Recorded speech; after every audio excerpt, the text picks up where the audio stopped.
Okay, amazing. Well, welcome, guys. So here's how this went down. You guys are probably wondering, well, how did me and Matt, decide to collaborate on something like this? But it was actually me who reached out to him.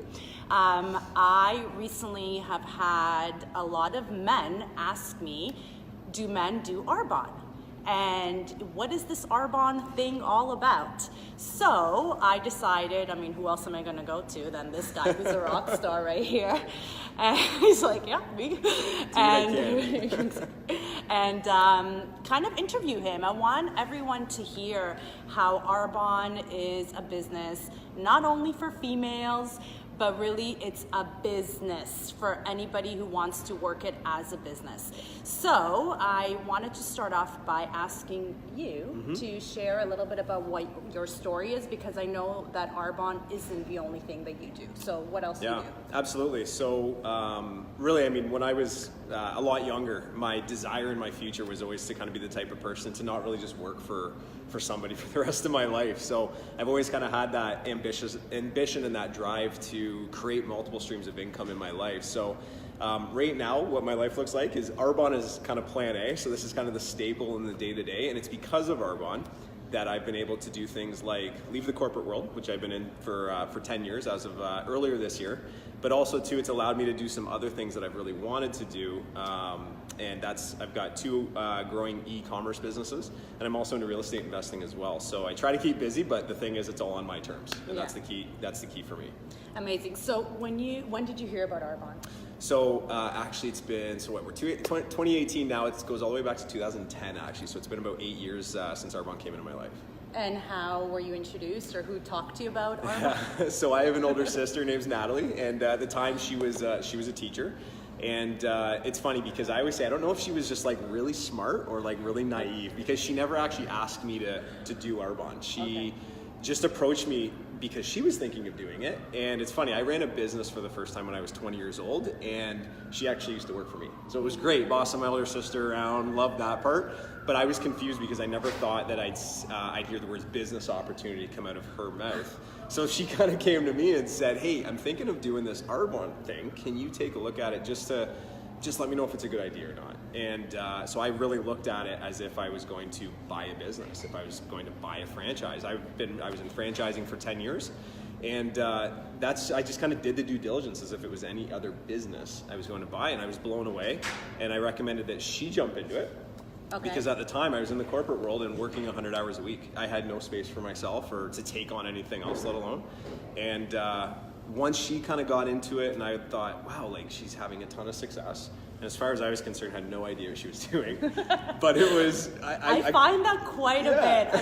Just the other day, a dude came up to me and he's like, okay, so what exactly do you do? Right? Yeah, and she just basically was having the success, and I was like, I could do this. And I saw there was just so much abundance coming from what she was doing, so much positivity.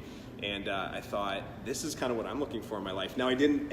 Full disclosure, especially for any of the dudes watching, never did I foresee myself representing personal care products or being part of the network marketing industry. But sometimes things come in a way you don't expect, right? And I looked at it objectively, and I thought, this is something I could do, and I see the opportunity over anything else, and that's kind of how I got into it. So. Okay, so you jumped in 2011, October 2011. So this is 7 years this month, actually. Wow, yeah, amazing. Yeah. Okay, and in 2011, when you jumped in, how did your journey go? Like because today you are a VP with the company. Regional Vice President. Yeah. Okay. Yeah. So basically, when I got started. It was funny because I know a lot of people when they look at this, they go, and like, no, they were a no for a while, and sometimes it took a couple exposures before they really thought, this is something for me.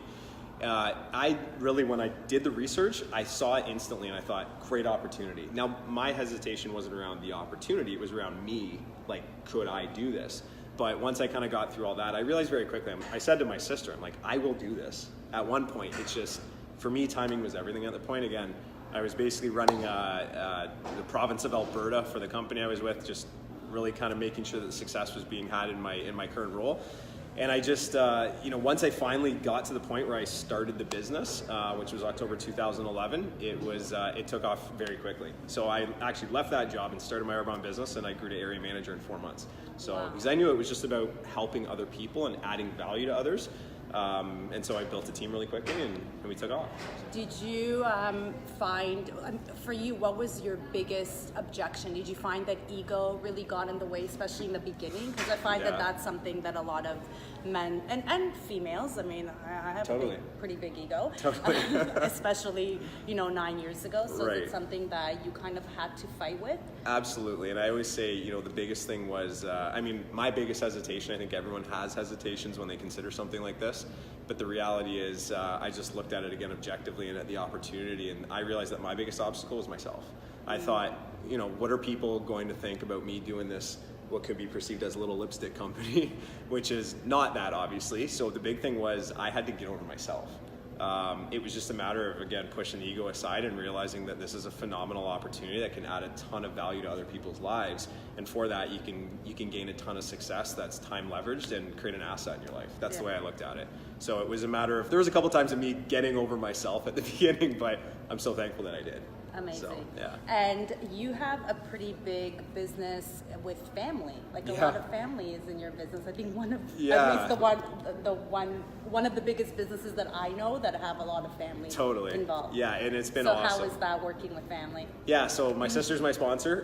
My mom is probably watching right now. Hi, Mom, if you're watching. Is a district manager who's direct to myself, and we have cousins, we have aunts, uncles. My aunt is a regional vice president as well. I think we have, it's kind of like a moving target, but I think we have about 10 family members in the business. So yeah, I think we're a bit of an anomaly, but I'll take it. So amazing. Yeah. So what would you say, for all the men that are watching this right now, that are contemplating whether or not Arbonne is something that could be a fit for them, what advice would you give them? Yeah, because I do have to, I have to say that when I first started Arbonne, and I'm sure I started in 2009, you started in 2011, Arbonne was mainly a skincare company. Totally. Right? Yeah. But, I mean, I've seen things change and evolve throughout the years. Yep. And I would say today, it's very much so not only a skincare company, but a huge percentage is the nutrition line. Absolutely. And men, that's something that they can maybe, relate to more. Totally. The fact that it's a big nutrition company as well. For sure. And when I was introduced to this, I just realized very quickly that the main product that I got excited about, around 2011, the nutrition was really starting to kind of grow and become more of a focus. Just one of the things I loved about it was the fact that I just realized very quickly that I'm already buying all of these products from somewhere anyways. And for anyone watching, whether you like it or not, you're already a consumer in this industry and you will be for the rest of your life. You're buying personal care products from somewhere.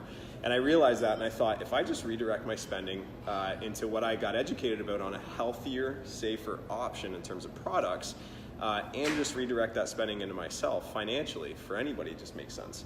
To me, it was a no-brainer in that sense. So I think in terms of for males considering this or looking at this and wondering, hey, is this something that men can do? I think that, I'm generalizing a little bit, but I think men typically look at this and are appealed to it for the business opportunity. And that's purely what I, was looking at it for myself.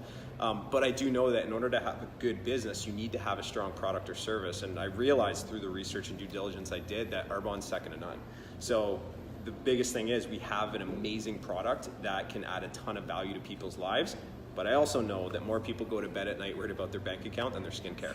So I saw that as the opportunity to really impact people's lives. And for that, you can be generating, very nicely for helping other people. And that's all really what we are as vice presidents, is we've just helped a lot of people through this, right? This is just a vehicle. And for any guys, I would just recommend, if you're considering this, it is an amazing opportunity to create an asset in your life, to create income streams, and really just create a lot of choice. And that's all I was looking for. Okay, last question, and then we are done. How has your life changed, or what's different today, after you started Arbonne, and just what is different for you? Yeah, so at a young age, again, I was fortunate enough to, be put in front of a lot of opportunities for personal growth and development, running a business at a young age, had amazing mentors and coaches, and, I really got into reading for a purpose of, developing myself and kind of my perspective on things for abundance and growth and being able to create choice in life. And really, what it's done is it's allowed me to think big, and I saw Arbonne as a piece of the puzzle, as a vehicle to allow me just to create choice in life. And in my perspective, what else does anyone want than the ability to choose? And I know, and obviously that ties into money. I mean, money's not the most important thing, but it helps to give yourself some more choice. And so that's where, I kind of looked at it and said, hey, I want to be in a position where I'm able to live a life by design and control my own time. I've had an amazing experience working for some great companies and working with some amazing people, but I wanted to get to the point where I was able to completely control my own time and have complete control of, strong finances to back that up. So really, I'm kind of living my vision right now, being able to control my time. Again, great experience in the corporate world, but knew that I was going to be more fulfilled by doing my own thing and building businesses that really excited me, and that's exactly what I'm doing right now. So I was able to leave the corporate world, was able to get into real estate investing and purchase a couple houses within a couple of years just because of Arbonne, and spending time doing some cool things, traveling, and spending time around amazing people that are doing big things. So, amazing. Yeah. And I'm just gonna, before we go, one last thing. I feel like there's a big, misconception out there in terms of the income potential.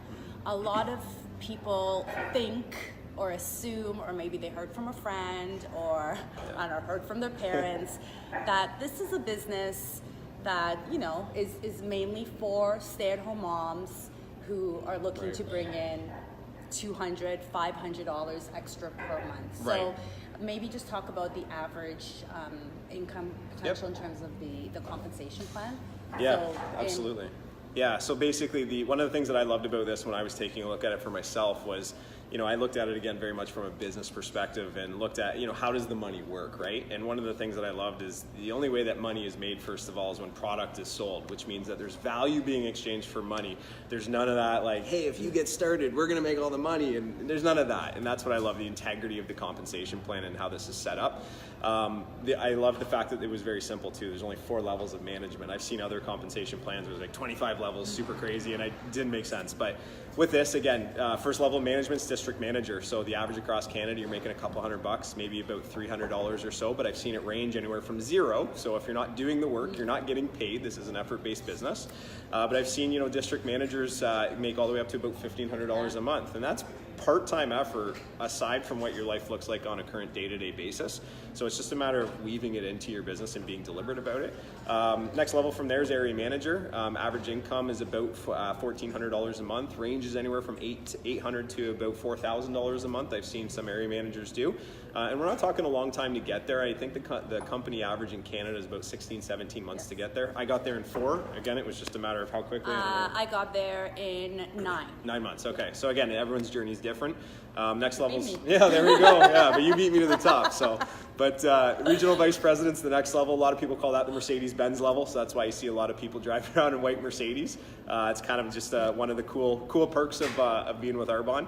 But at that point, the money really can get game-changing for a lot of people, and that's where a lot of people find a lot more choice in their life.